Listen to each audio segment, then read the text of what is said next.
అబ్బాయి వాళ్ళు అడిగింది ఒక్క ఛాన్సేరా, రెండోది వాళ్ళు అడగలా, మనమే కరెక్ట్ గా అర్థం చేసుకోవట్లా. కాబట్టి ఈసారి ఎవరికేయాలో తెలుసుగా. అలలుగానే కళ్ళుండాలా, మంచి చేసే మనసుండాలా, మాట ఇస్తే కట్టుబడాలా, పరిపాలన తెలిసుండాలా, 70 ఏళ్ల అనుభవాన్ని కళ్ళ ముందు పెట్టుకొని దిక్కు ఎవరు తుప్పు ఎవరు ఆలోచించారా.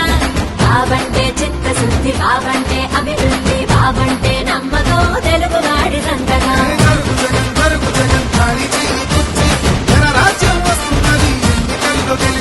జరుగు జరుగు జరుగు జగన్ ఖాళీ చేయి కుర్చీ, జనరాజ్యం వస్తుందని ఎన్నికల్లో గెలిచి. జరుగు జరుగు జరుగు జగన్ ఖాళీ చేయి